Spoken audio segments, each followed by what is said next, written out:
Yeah, it's really nice to get it done, and it's always been where I wanted to be, and I'm really happy. Good afternoon, everybody. Welcome in. You may have recognized the voice there. It's former Wolverine Dylan Larkin. He talked today, courtesy of DetroitRedWings.com, the audio there about his new 8-year, $8.5 million deal. Congratulations to Dylan Larkin. He'll be in the wing wheel for a long time, and that's good news for Michigan fans, for Red Wing fans. So good news there. Larkin was not happy that his best friend, Tyler Bertuzzi, was dealt to the Bruins for a first-round pick next year and a future fourth. He was sad to see him go, but that's the business. And there's nothing stopping the Red Wings from going after Bertuzzi next year if they wanted to in free agency. So, you got the deadline tomorrow in the NHL, the trade deadline for the National Hockey League, and the Wings ahead of that making a move after real two putrid games against the Senators a couple days ago. Welcome in. It's the Maize and Blue Reviews. Good afternoon, Michigan football and basketball. Let's say hockey today. Talking about Dylan Larkin. We're live weekdays here talking about the latest in Michigan sports. And tonight we've got a doozy on tap for you, and sitting around just waiting to see big, sometimes I say this on, you almost get carried away. You hear it so much. Big game. Well, this is a big game for Michigan basketball tonight if they want to get into the NCAA tournament. We will look at Michigan football, and we'll talk tight ends. Also, somebody asked me recently about Donovan Edwards, and I looked into the one-arm bandit, and I have an update on Donovan Edwards. We'll start with Michigan basketball, but even before that, I was going to say this is a little bit of a breaking news that I saw here, that if you're a Michigan fan, you'll at least, I think it'll pique your interest, and that is CJ Carr, the quarterback out of Saline who committed to Notre Dame. Yesterday, we learned that CJ Carr is going to be visiting Texas A&M this weekend. Ooh, so CJ Carr not firmly committed to the Fighting Irish. They lost their offensive coordinator, Tommy Rees, to Alabama. And, whenever you see something like that, you feel like that might, crack the door open a little bit when it comes to recruiting. And I would say that is the case here with Carr, and the indication that he is going down to College Station to visit Texas A&M, and immediately knowing that Michigan is looking for a quarterback in 24. And I know I have a forecast in for Jaden Davis, the 5-star quarterback out of Providence Day in Charlotte, North Carolina. But CJ Carr is right behind him when it comes to, being a 5-star and being ranked in next year's class. Can Michigan get back involved with CJ Carr? I mean, if he's taking visits, do you think he'll just jump in his car? Heck, he could ride his bike up to Ann Arbor. So he kind of knows the deal in Ann Arbor. Is Michigan wanting him to ride his bike up Saline? What is that? I forget. Saline Road, something. Right up the street. Let's go. Let's see. I put that question out there to you about CJ Carr. If Michigan should be jumping back in there, at least picking up the phone, sending a bike. I don't know. I think so. I think, gauging. It's one of these things like, you automatically you see Carr and you say, well, yeah, for sure, Michigan. But so they're always going to be linked, of course, Carr and Michigan. But the whole indication was, when he was going to Notre Dame, like, hey, like, not everybody, even with a name like Carr, he sat on, getting away from the long shadow of the big house and the maize and blue and his grandfather and his mom and his dad, and all that. But you know, unless you know specifically that he is just like, no way, all of that stuff. Yeah. So, and is Michigan even on a list of 5 that he would be considering? I would have thought that he would be somewhere in there, but then you have to, it takes 2 to tango. Is Michigan interested in a highly thought of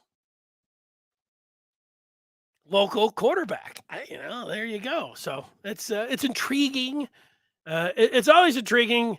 5-star, your own backyard, and then when you dive into the specifics of the Carr name and the Carr family and everything else, then it just becomes super interesting. To me. So something to keep an eye on with CJ Carr taking a visit to Texas A&M this weekend. Keep our eyes open for that. Well, we'll get into basketball, and I'll give you my thoughts coming up on this game that Michigan has in Champaign. And Detroit's ready. It's good when you have him ready to go, ready to talk a little basketball. It's March Madness.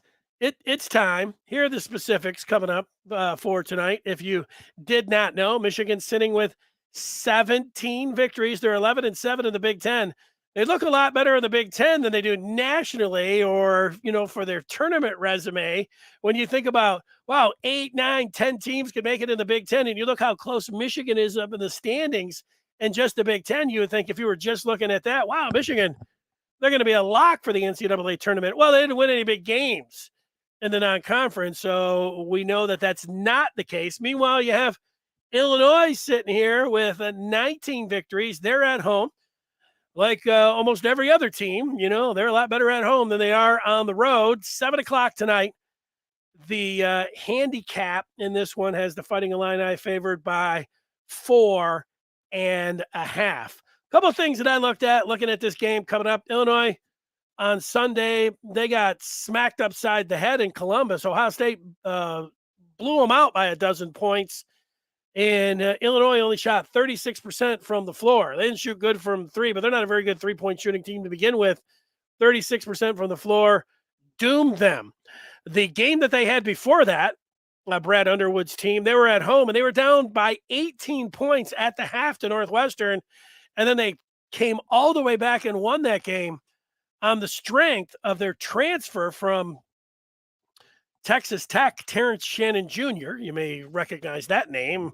Michigan looked like they were going to get him as a transfer in. Didn't work out with the transfer credits. And Shannon took his talents to Champaign-Urbana. But Shannon is he's good. Streaky good. He only had a bucket in the first half, but then he scored 24 of his 26 in the second half as the Illini came back and won that game. And it's been the case a couple times this year. There was another game that I was watching this year. They were like, Shannon hadn't really done anything, and then he just exploded. So he's one of those guys that can just completely go off as a streaky player. Illinois, I was looking at their non-conference slate. They have taken down 2 pretty impressive teams, UCLA and Texas. They have victories over. So that's looking pretty good for them. You'd say, why, are they so entrenched when it comes to the NCAA tournament? Well, they beat the Bruins and who are in the top 10, and Texas, who, although they lost last night, they are currently in the top 5. I think they're ranked number 2. So pretty high. Some things that might look good for Michigan is that Jaden Epps, honestly, it's looking good. I mean, the guy got injured in practice. Maybe just call it a potential break. Their starting guard was hospitalized overnight this week, and when he went down in practice, they're calling it a concussion, but it does not sound like he is going to play tonight.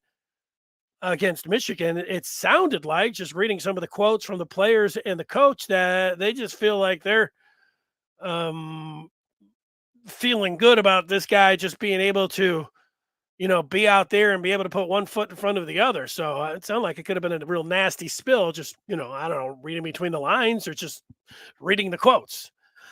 Meanwhile, the transfer from Baylor, Matthew Mayer, he missed a couple practices this week with what he called caffeine poisoning. Caffeine poisoning. You say, well, how do you get that? Well, he sucked down 6 monsters on Sunday. He said he had one before the game against the Buckeyes, but then he poured down 5 more while he was enjoying a video game session. So, and that, gave him caffeine poisoning. I had never heard of caffeine poisoning before. I don't know if there is such a thing. I know that you can drink too much caffeine, and I have been there a few times. I'm there mostly when I go on a long trip and I'm driving. Every stop, you're getting I am big coffee there, and while you're driving, I could drive. Give you some sunflower seeds and a coffee, I could drive across state. But at some point, you had so much coffee, when you say you're wired, and you just feel it. Way too much caffeine, and maybe I have poisoned myself. But I know when I get to the destination, I'm just like, oh man, I am out of it. Feels like I've been, punched in the face a few times. But it's something maybe to think being poisoned, caffeine poison, caffeine overload. But there it is. But Mayer, I think since it was Sunday and he's missed a few practices, you'd expect him to be available, just like Jet Howard, who's missed the last couple games for Michigan. But because Jet was taking part in the pregame warm-up Sunday against Wisconsin and was that close to playing, I would guess, unless he had a big setback, or I guess any setback in practice, that if I had to bet, I would bet that Jet Howard would be in the starting lineup for Michigan tonight. And the Wolverines need that win.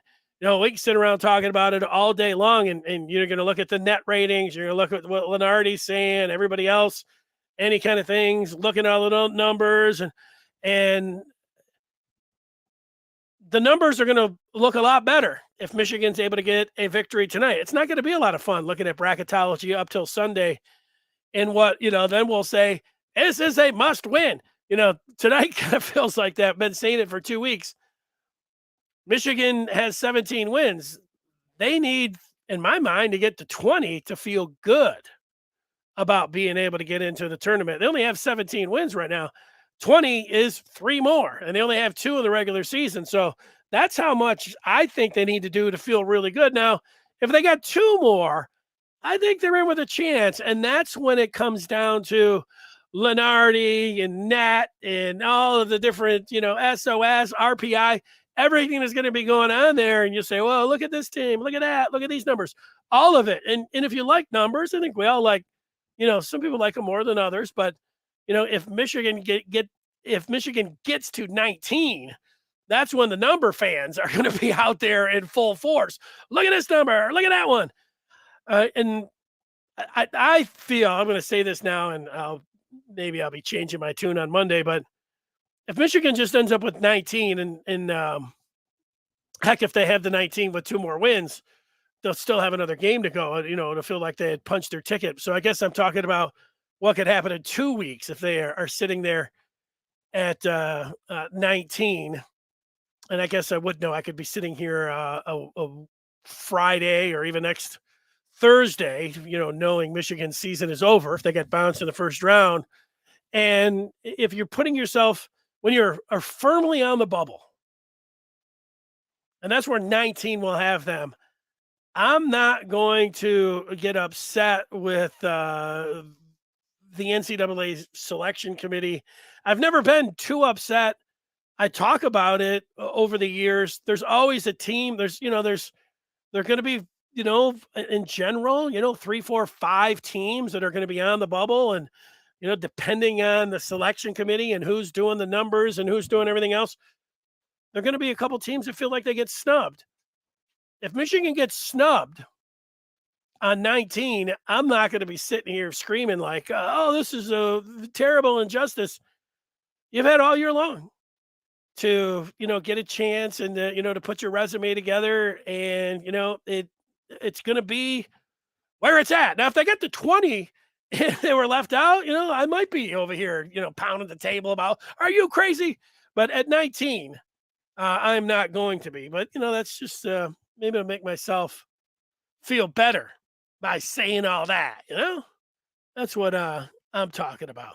We'll get to some tight end talk coming up. Day 12 Sports Talk says stop over recruiting the quarterback position. Well, I don't, I'm going to go and disagree with this. I don't think that Michigan is over recruiting the quarterback position. And, the quarterback position is the most important. We all know it's the toughest to recruit as well. So I would say, I don't know if you can over recruit the quarterback position. Like if you could say, well, what if you had a 5-star in the same class? Would you take another one? Why not? If they want to come in and compete, let's do it. So I would say that you can't have enough at the quarterback position, because if you get one, that's what it's all about. But you can put as many things as you want into it. I don't think you can over recruit it, Detroit.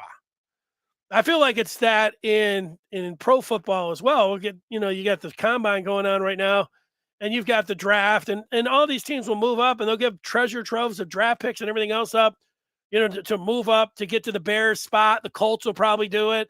And then, other teams will be moving up as well with the Cardinals, who are at 3. They got Kyler Murray, and they'll be giving up all these picks. And it doesn't matter how many future first-round draft picks you give up, how many future number ones, how much compensation that you give up, if you get it right. If you're the Colts and you give up not only, you're picking the first round this year, but you give up, a future one and a couple twos, just say, oh my God, that was so expensive. And they go up there and they take Bryce Young and he's the real deal. It doesn't matter. You get it right. So in the pros, in college, you can't over recruit the quarterback position. Let's take a few more on CJ Carr. Antoine says Michigan can try to go after CJ Carr, but I think he's really committed to Notre Dame. I like him. He's going to be nice, I think.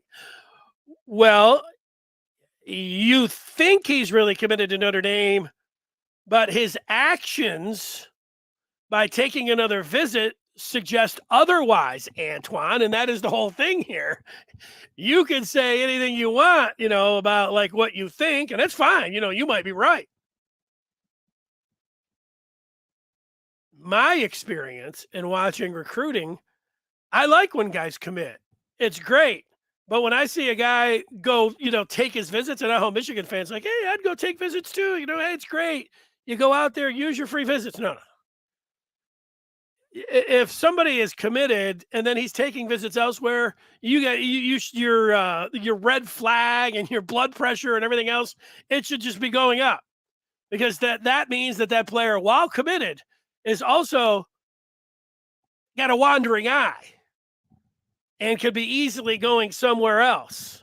And the recruiting game is tough because you want a commitment. But do you want a commitment with a player that also wants to go out there and take a bunch of more visits? If I had a guy coming in and saying, yeah, I want to commit to you guys, I want to come play at Michigan, I'd say, oh, that's great. Let's do it. This is the timetable. And then you start to talk about, yeah, but I'm thinking about, I want to go out and visit California and down to Texas. I hadn't really been anywhere. I'd say, oh, okay. You can do that. Take those visits and then come back and commit. That's what I would say. If that's what the player was going to tell me right up front, I would say, don't commit. Go take the visits. That sounds great. Go visit the country, go visit the world, United States, have fun. But don't commit if you're going to go and take visits. I wouldn't want to, see that. Andre says that Michigan should definitely go after him if they believe he may reciprocate the interest. Scott says Michigan being a 4.5-point underdog seems like a lot. Yeah, I would have guessed that it would have been 4 or 3.5, Scott, especially with the injury news to the one player for the Fighting Illini. As I have looked at point spreads all year long, in football, you usually say it's worth, 2 or 3 points. A home court advantage, it's worth 2 or 3 points for sure. Most of these games, like Michigan against Wisconsin, they were a point favorite, 4.5-point favorite. So it's, the team's pretty close. You're going to get about a 4-point spread within, a half either way. But I would have thought it would have been 3.5 or 4. So, it seems, like a lot. It does seem a little bit higher than I would have thought. Although when you look at the Fighting Illini this year and how they have played at home, they lost to Indiana and Penn State at home. Other than that, and they lost another non-conference game in Champaign at Assembly Hall. But they beat UCLA and they beat Texas, and then they've handled everybody else. So they've got a nice home court advantage, and that's where that 4 comes into play. Andres agrees that he's talking about tight end recruits. These guys are having your own conversation. We're getting to the tight ends coming up. Reed needs to play big inside, and they have to shoot well from beyond the arc. I'll agree. Terrace Reed playing big inside, that's going to help Michigan. And shooting well is a great equalizer and one of those things that can win you a ball game. So, yeah, if you tell me that Michigan can go out there and is ringing it up from downtown, I can tell you that they're going to have a pretty good chance at being able to win this game. So there we go. Well, we've got more feedback. Scott is talking about, let's see, Zaya Holman's record-breaking performance last week rubs off on Hunter. I think Hunter Dickinson is going out with Zaya Holman, and so I see where you're at there. I got you. Yeah, that's right. I saw what did I see? An Instagram post of the two standing, side by side, and I don't know who was saying one of the two was saying something very nice about the other. I think it was Hunter being like, "Hey, you're the greatest, Hun," something like that. I don't think he called her Hun though. I don't know. Detroit's disagreeing with me all over the board. We're just not. Usually we're in lockstep. Today, not so. He says if Michigan wins, they're in the tournament. I don't think that that's the case, but that would be nice. Scott saying that quad 4 loss, that Central Michigan. Yeah, I mean, if you want to know, if you're going to talk about Michigan basketball, and like you were placed in a studio, if somebody called me up and said, "Hey, we want to go live, tell us about Michigan's resume." The good thing I would say, well, in the early in the season, they had a win against Pitt. And everything went well for them. They looked great. And then the next night, everything looked like as bad as it could for them against Arizona State and that tip-off classic that they played. And then they lost to Virginia, and they lost to Kentucky, and in London, and then they lost to North Carolina, and so they kicked all their chances at some of these big victories in the non-conference. And then on New Year's Eve, they played a clunker against Central Michigan. And that is really dragging them down. If they did not have that on their resume, just give Michigan a victory over Central Michigan. Nobody's talking about it being dragged down with the quad 4 loss. Their numbers look way better. They've got an extra dub there. And then I would say that they're ready to punch their ticket with a W tonight. But yeah, the Central Michigan loss is there, and it's waiting, to be used against him. Blank says if CJ wanted to come to Michigan, he would have already be committed. Feels like a guy who's hell-bent on creating his own path. Maybe. you might be right. A good point by Scott. We're talking about over recruiting the quarterback position. Scott making the point that Michigan languished for years because of a lack of quarterback. Yeah, and even though they had some, what I thought, and I think you probably thought as well, was some fantastic talent, even going back to the last cycle, the Dylan McCaffrey and Joe Milton combination, both were recruited by Jim Harbaugh. I thought one of those guys, I would have picked McCaffrey from what I knew that he was going to be awesome. And, we know that it didn't happen. Shea Patterson was a 5-star, and, he was just all right. Couldn't throw a deep ball from the pocket, unfortunately, for Shea. I don't need to go through all the quarterbacks. I do it. Let's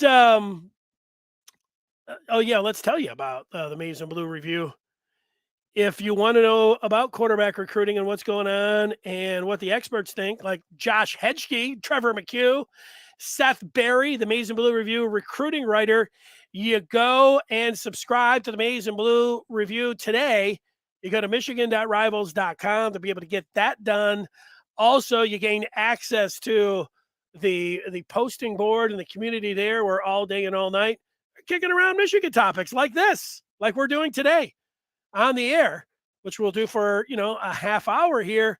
But then, that's going all day and all night. Let's get to those tight ends in the tight end room.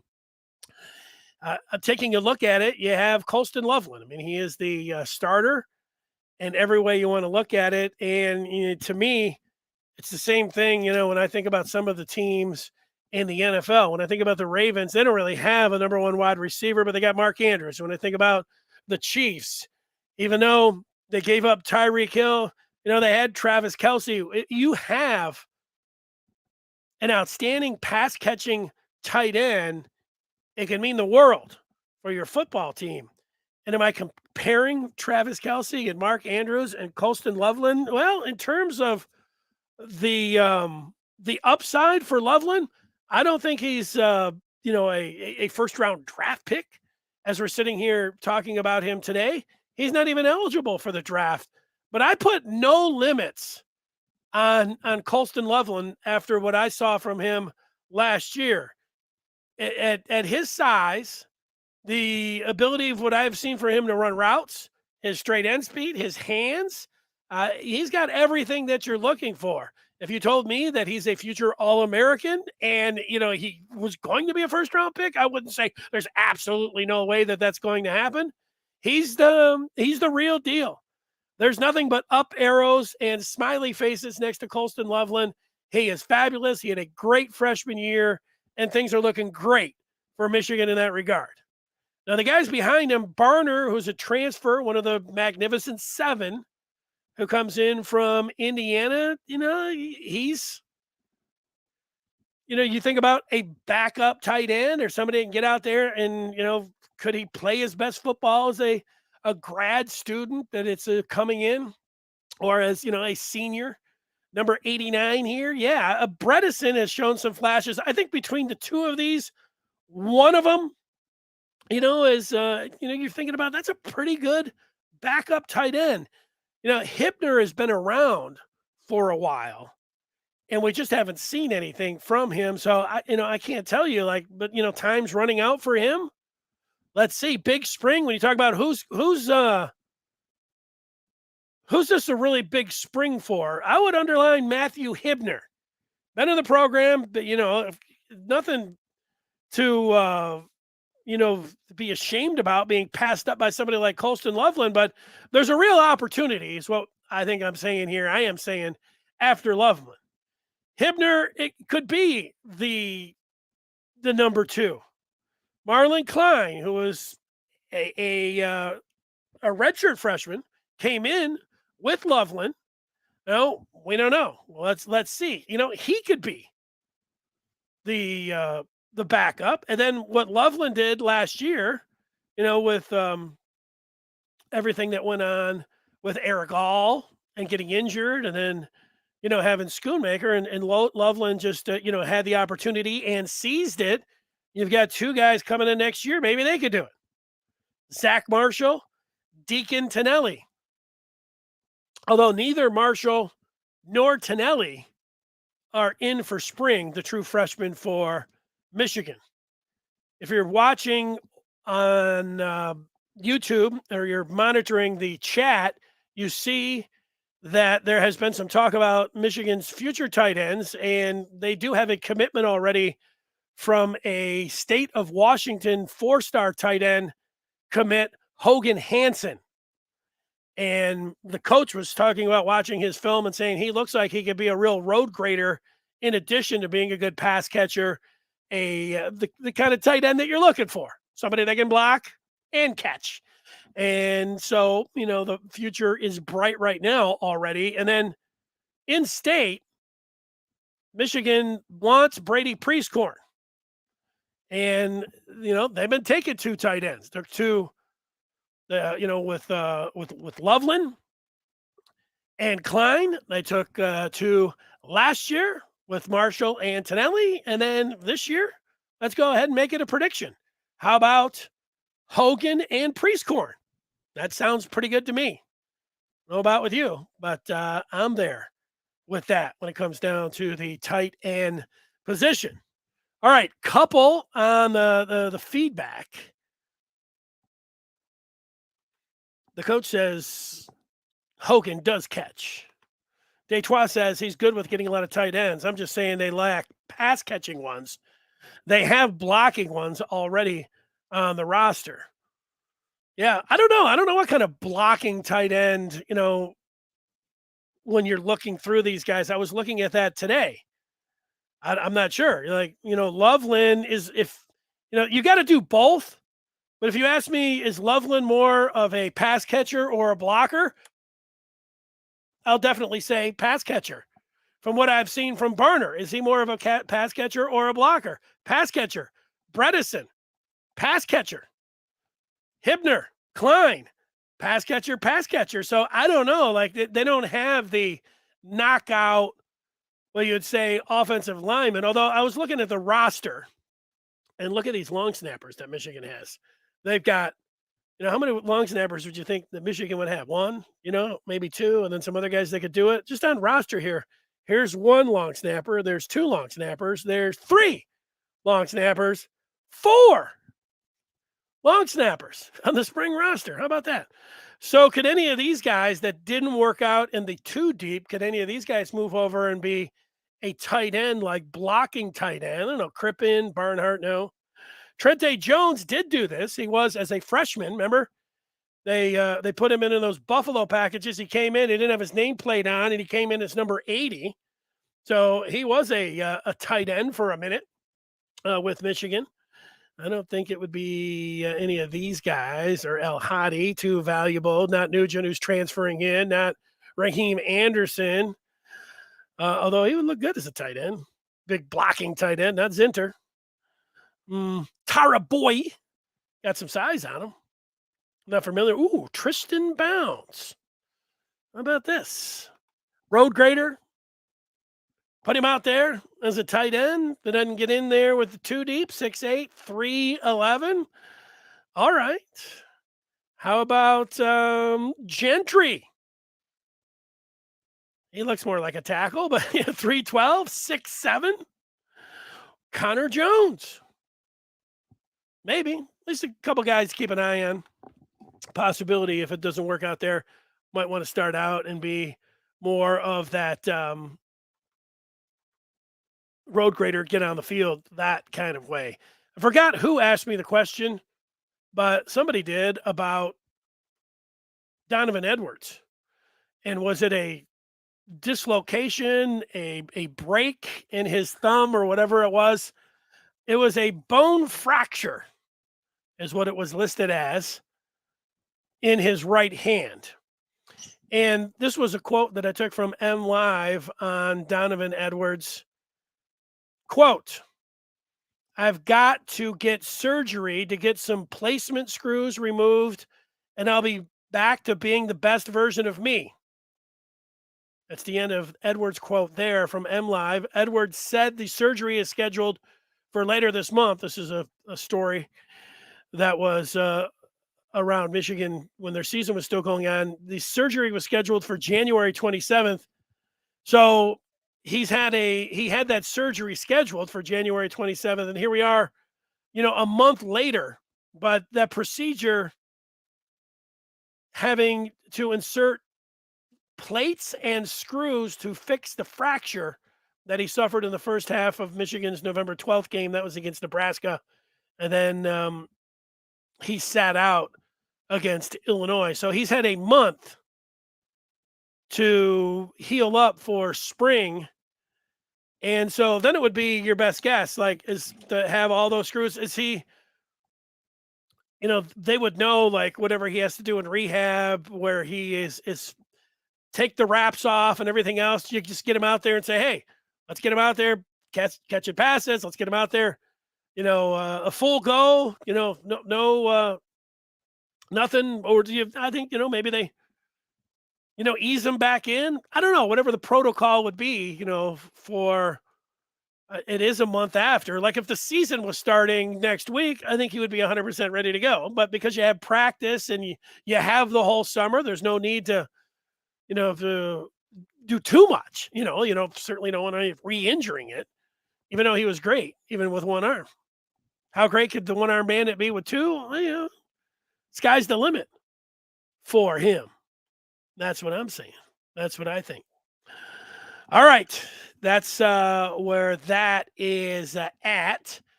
And I want to thank everybody. Let's look for if we have any more feedback coming in. Mr. Martini says Jake Butt 2.0, talking about Colston Loveland. I don't have any argument with that. Jake Butt 2.0. Jake Butt was great. Andre says Bredesen is a physical guy for sure. Yeah, I would have to go back and see that. I could think about him. I can remember tweeting about him. He'd get that one route, maybe one catch every other game, and he looked pretty good going out there. But he's probably more utilized in as a blocker. So you could be right about that, Andres. So I hear what you're saying about. We're the only fans in the country debating about run blocking tight ends. Yeah, well, Michigan, you want the guys to be able to do both, but it's such a weapon. Like you think, we're debating it. I was listening to a podcast about a month ago, and it was right around the Super Bowl, so it was a little bit less than that. And the debate was, had Kelsey passed up Gronkowski as the greatest tight end of all time? Well, there was a Boston guy that was on the pod, and he was like, Gronkowski, he's a blocker, and Gronkowski, and he was going all over. Well, Kelsey, no, not much of a blocker, but when it comes to, pass catching and his ability and everything that he's doing, where are we at? Would you rather have Kelsey? Would you rather have Gronk? And, Gronk is great. And even Gronk, when he retired and then just went back down there and won the Super Bowl again with Brady. And, he was great in the playoffs. I mean, I would put Gronk at number one, but Kelsey, the ability, just like it doesn't matter that he doesn't block. It was great that Gronk was able to do both. And that's why ultimately, if you're asking me to rank the all-time tight ends, I am saying Rob Gronkowski number one, but I'm saying Travis Kelce number two. Travis Kelce, he put him in. It's great that he's got an outstanding quarterback and everything. That helps. There's no doubt about that, but I'm not going to hold it against him. He's great in the Super Bowl, great in the playoffs this year, always great in the playoffs when you take a look at him. And he's just one of the greatest tight ends of all time. Even better than Tony Gonzalez, who wore, the Chiefs red there. Better than Antonio Gates. I would take Travis Kelce. That is how good Kelce is. So that's it. That's what I wanted to get in. And so, yeah, you talk about you would like a Gronk.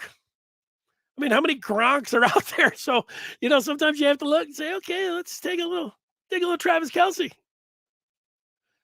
And Loveland is more Kelce than he is Gronk. But, I mean, how many guys have Gronks out there? I mean, Michael Mayer from Notre Dame, little Gronk. The tight end from Utah this year, who could get taken in front of Michael Mayer in the draft. That guy looked like the Gronk, that kind of thing. You got those Georgia tight ends, and I guess you'd call him the backup tight end. The backup tight end who is about 6'7", like he's twice as big as Gronk. I don't know what kind of pass catcher he is, but it always just stands out when you look at him. You say, Brock Bauer is an awesome football player, one of the best in college football. And Loveland, he's got some of that same skill set.